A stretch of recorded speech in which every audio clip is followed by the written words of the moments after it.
Bruno Dalla Porta, bonjour. Vous êtes médecin, néphrologue, docteur en éthique et philosophie appliquée à la santé. Vous travaillez à la Fondation Santé des étudiants de France, une institution spécialisée dans la prise en charge soins-études des adolescents. Dans le cadre des débats Savoir et agir autrement, nous souhaitons vous interroger sur 2 points. Le premier, face à cette terrible épidémie du Covid-19, comment aider les professionnels de santé concrètement à s'orienter au regard de situations tout à fait inédites. En second lieu, nous vous demanderons de clarifier les concepts sur ces problèmes sociétaux également tragiques qu'on rencontre dans les EHPAD, les réa et les différents services de médecine. Bonjour. Vous avez évoqué tout à l'heure les leçons qu'on tirera dans l'après-coup de toutes ces tragédies, précisément, qu'on a précisées aujourd'hui grâce à vous.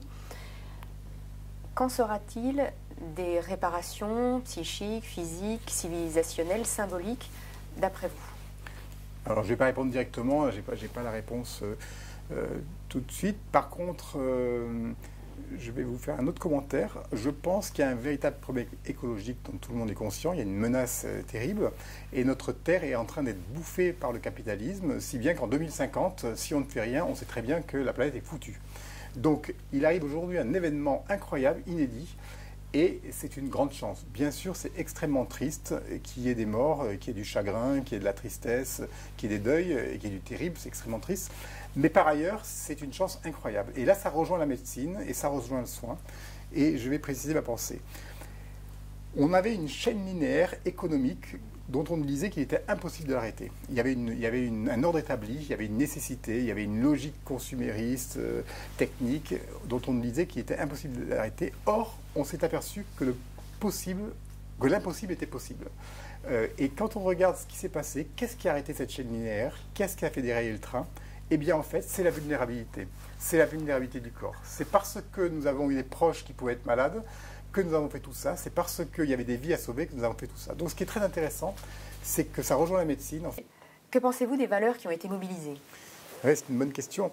Donc, je disais que la vulnérabilité avait arrêté le processus. Et en fait, on s'aperçoit que la modernité, depuis le siècle des Lumières, depuis la Révolution française, la valeur républicaine la plus forte, c'est la liberté, en fait. Liberté, égalité, fraternité, on commence par liberté. Or, la liberté, qui était une chance à cette époque, parce qu'on s'est émancipé de la nature, on s'est séparé de la nature, est devenue en fait une catastrophe à l'arrivée. Pourquoi? Parce que la liberté, c'est aussi l'individualisme, la liberté, c'est aussi le libéralisme, c'est aussi l'économie, et finalement, la liberté est une valeur qui est devenue complètement folle. Et on s'aperçoit qu'avec la souffrance du corps, eh bien, en fait, c'est la responsabilité à l'égard de la vulnérabilité qui est passée en première position. C'est-à-dire qu'on est devenu responsable de l'autre vulnérable. Et on n'en a pas encore vu toutes les conséquences, mais il y a une inversion de valeur qui s'est produite. C'est-à-dire que, autrefois, si on avait demandé aux gens un tout petit peu de privation de liberté pour l'écologie, ils auraient tous refusé. Impossible de leur faire accepter le micron de renoncement.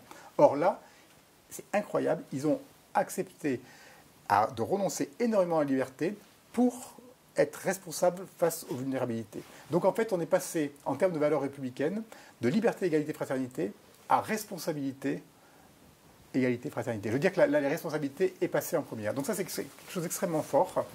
C'est-à-dire qu'en fait, et ça a été très bien vu par les études sur le CARE, ou par l'écoféminisme, ou même par Emmanuel Hirsch dans sa campagne Valeurs du soin, valeurs de la République, ce qu'on voit, c'est que les valeurs du soin sont en fait des véritables valeurs de la République. Les valeurs du soin sont premières dans la République, en tous les cas, pour l'ère qui s'ouvre, pour la crise qui s'annonce après et pour la planète qu'on a à réhabiter différemment.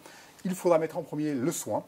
Le soin, c'est quoi? C'est de la responsabilité, c'est de l'hospitalité, c'est d'une économie du don, c'est de la vérité, c'est de l'habitabilité commune. Parce que quand on soigne, en fait, on met en place un espace habitable pour autrui. Et donc, toutes ces valeurs-là, on va se rendre compte dans l'après-coup qu'elles sont premières. Et d'ailleurs, ce n'est pas encore formalisé, mais vous voyez bien que le soir à 20h, qui on applaudit? Ce sont les valeurs du soin.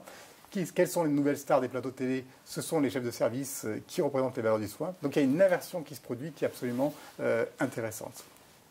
Et puis, on applaudit aussi les personnes qui répondent des besoins du corps, les boueurs, les sociétés de services qui nous alimentent, c'est-à-dire tout ce qui est lié à la vulnérabilité du corps en tant qu'on essaye de la maintenir en vie.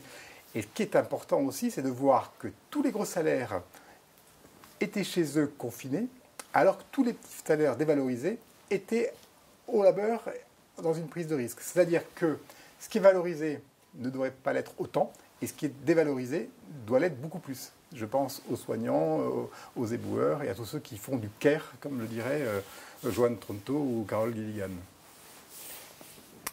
Dans quelle mesure ces valeurs du soin du corps malade vont pouvoir être transférées à la terre malade, précisément? Là, on n'y est pas encore, hein. Pour l'instant, je dirais qu'on est très attentif au prochain, à l'humain, à ce qui est proche de nous, parce que depuis 300 000 ans, c'est comme ça que ça fonctionne.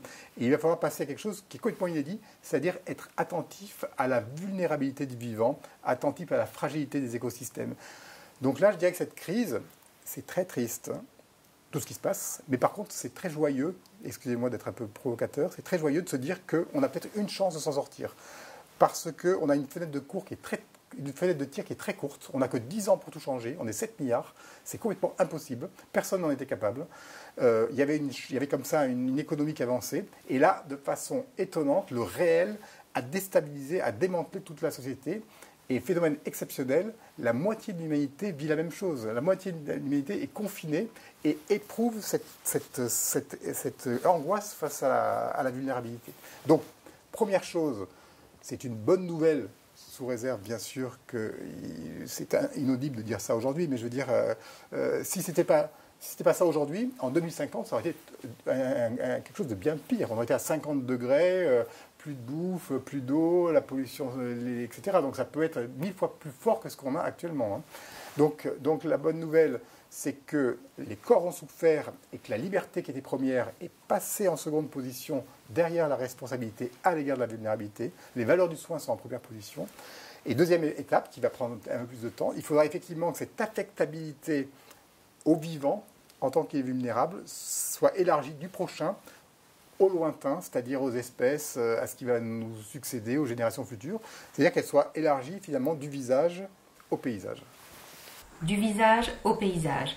Voilà une formule très inspirante. Merci pour tous ces éclaircissements qui nous permettent vraiment d'observer toutes ces notions d'un jour nouveau.